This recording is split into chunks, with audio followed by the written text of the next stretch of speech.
All right, what's going on with corporate transparency? Apparently, there's a deadline right around the corner, and I didn't even find my watch. It's up in my sleeve. There's a deadline right around the corner, and it's a really big deal, and I don't know what's going on. So let's talk to someone who probably does, a recovering investment banker, now author, friend of mine, Carol Roth. She wrote the book, You Will Own Nothing, and other wonderful books, I should note. Okay, Carol, what is this Corporate Transparency Act? What is the deadline? All this stuff is above my balding head. I don't understand. So this is the rule that is targeting small business owners. You may recall it's called the Corporate Transparency Act Beneficial Ownership Information Rule. And basically, the Financial Crimes Division of the Treasury would like to treat small businesses as if they were financial criminals, and if they're not, potentially turn them into financial criminals. The whole reason behind this, they want you to register your information for everybody who's an owner in the business, plus anybody who is a key quote decision maker, whatever that means, with the Financial Crimes Enforcement Network.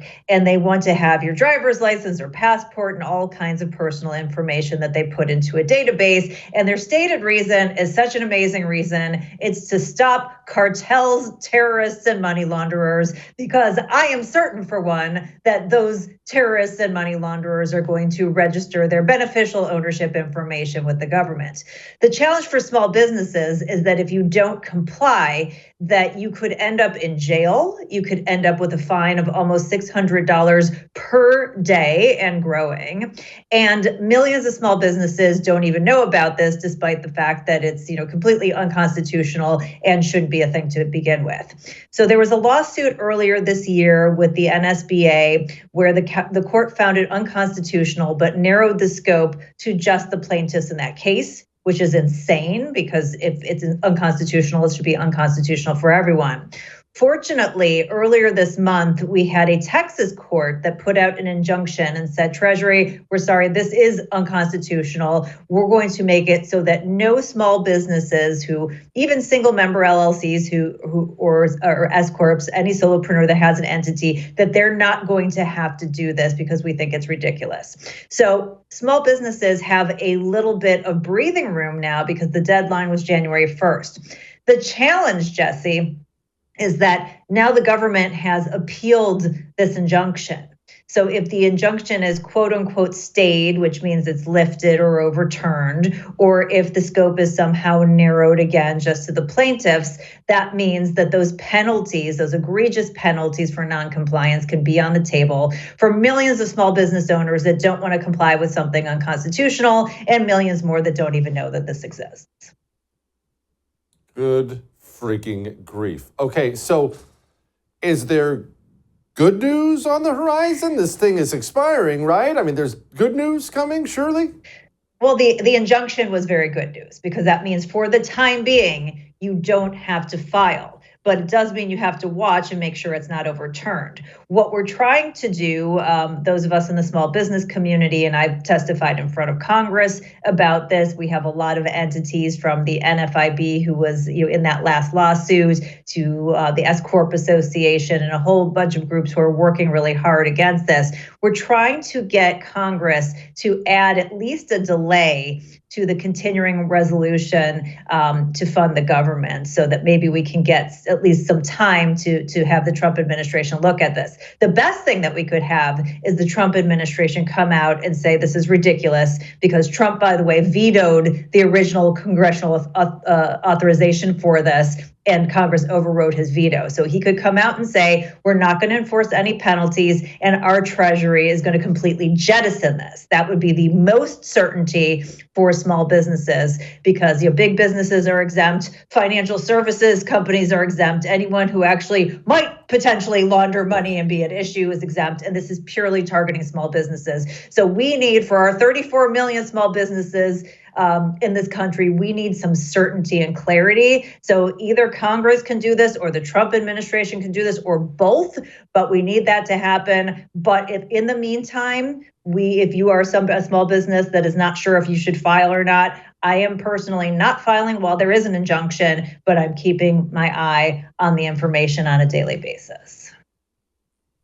Okay, let's talk really quickly, Carol, before I let you go, about the stock market. It looks to be going well. My finance guy tells me it's going well and it's looking even better. Is this the Trump effect? Is there something else going on? What's going on? So the stock markets had a crazy year. The S&P 500 to date is up, I think, a little over 30%. So it's been on a tear, and particularly since Trump won, there has been a lot of optimism, and that optimism is very self-fulfilling, particularly as he embraces AI, crypto technology, less regulation, more growth. All of those things are very good.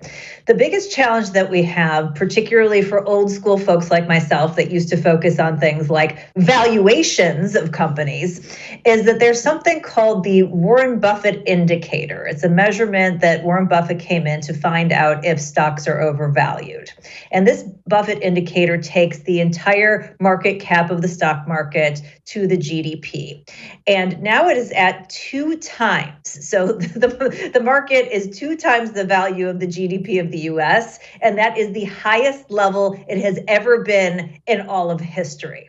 So if you were in a normal situation, you would say this is very overvalued. We're probably due for some sort of a pullback, and then maybe a continued upward trend from there. But we are in this era where fiat currency and all the spending and all the shenanigans have kind of disrupted what it means to have valuations and common sense. And so it's hard for us to really wrap our heads around it, but it's definitely an interesting time. At the same time that we have the Buffett indicator saying that, it's kind of flashing a warning sign, consumer sentiment about the stock market is at the highest level in 40 years. So you could say that's a great thing, or you could say, oh no, by the time it comes down to, my taxi or Uber driver, maybe we're at the top of a cycle. But, I do think that we're probably due for some sort of a pullback, a correction, but then probably a continued lift from there.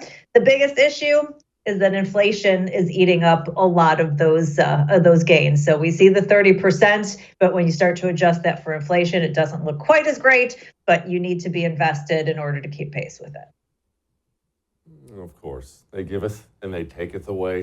Carol, thank you, ma'am. As always, I appreciate you. I would thank you for coming to my YouTube channel, but I know how brilliant it is, and I know you love it here. So subscribe and watch. We're going to start really ramping things up and putting some funny stuff, some interesting stuff out there, some collaborations. Either way, my YouTube channel is officially the place to be. So stick around.